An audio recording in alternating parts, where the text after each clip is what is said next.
एक बार गुरु नानक देव जी सियालकोट शहर पहुंचे। वहां उन दिनों एक हमजा गौस नामक विख्यात सूफी फकीर रहता था। उसने कई प्रकार की रद्द सिद्धि द्वारा शक्तियां प्राप्त की हुई थीं और कई प्रकार के तप और चालीसे सिद्ध किए हुए थे। सियालकोट शहर में एक बहुत धनवान खत्री रहता था। कोई संतान न होने के कारण वह बहुत चिंतित था। लोगों के कहने पर वह पीर के पास गया और बेनती की कि उसे पुत्र की भेंट प्राप्त हो। उसने पीर के साथ यह भी इकरार किया कि वह अपना पहला पुत्र पीर के डेरे को अर्पण करेगा। कुछ समय बाद सेठ के घर 3 पुत्र पैदा हुए और अपने ज्येष्ठ पुत्र को लेकर पीर के पास गया और कहने लगा, पीर जी, मैं अपने वादे के मुताबिक अपना पहला पुत्र आपके डेरे को अर्पण करने आया हूं। आप इसका जो भी मूल्य पाओगे मैं देने के लिए तैयार हूं। इसके मूल्य की अदायगी करके मैं इसे अपने साथ वापस ले जाऊंगा। लेकिन पीर उस सेठ के ये बात सुनकर बहुत गुस्सा हुआ और गरज कर बोला, मैंने इस पुत्र को बेचना नहीं है। मुझे धन दौलत की कमी नहीं, मुझे पुत्र चाहिए। इसलिए इसे यही छोड़ दे और यहां से चले जा। लेकिन सेठ फिर मिन्नतें करने लगा। जब पीर ने उसकी एक न मानी तो वह अपने पुत्र को अपने घर वापस ले गया। पीर को सेठ पर बहुत क्रोध आया।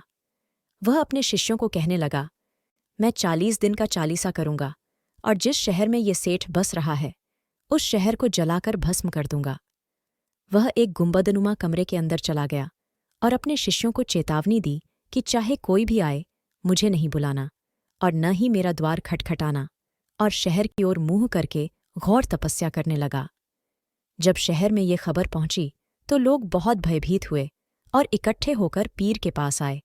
लेकिन पीर के शिष्यों ने उन्हें आगे न जाने दिया। जब गुरुजी सियालकोट पहुंचे तो उन्हें पीर के अहंकार और क्रोध के बारे में पता चला तो गुरुजी पीर के गुंबद से थोड़ी दूर ध्यान लगाकर बैठ गए। गुरुजी ने भाई मर्दाना जी को पीर पास भेजा कि क्रोध में आकर सारे शहर को बुरा कहना ठीक नहीं है और अपना हठ त्याग दो। लेकिन उसके सेवकों ने उन्हें मिलने न दिया तो गुरुजी ने संदेश भेजा कि आज दोपहर के समय गुंबद फट जाएगा। गुरुजी ने भाई मर्दाना से रबाब बजाने को कहा। जब गुरुजी ने शब्द गायन किया तो पीर का गुंबद फट गया और सूरज की किरणें अंदर आ गईं। पीर गुस्से में बाहर आया और गुरुजी को कहने लगा, आपने मेरा चालीसा भंग करके अच्छा नहीं किया। यह तो झूठे लोगों का शहर है, इसलिए इसे मैं गरक करना चाहता था। इस शहर का सेठ अपने वायदे से मुकर गया है। सारा शहर भी इसके साथ हमदर्दी करता है।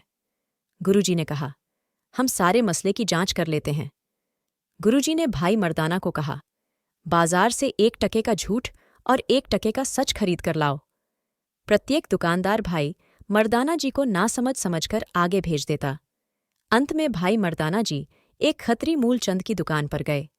उस दुकानदार ने 2 टके ले लिए और एक पर्ची पर लिख दिया, मरना सच है और जीना झूठ। भाई मर्दाना जी ने वह पर्ची गुरुजी को दी।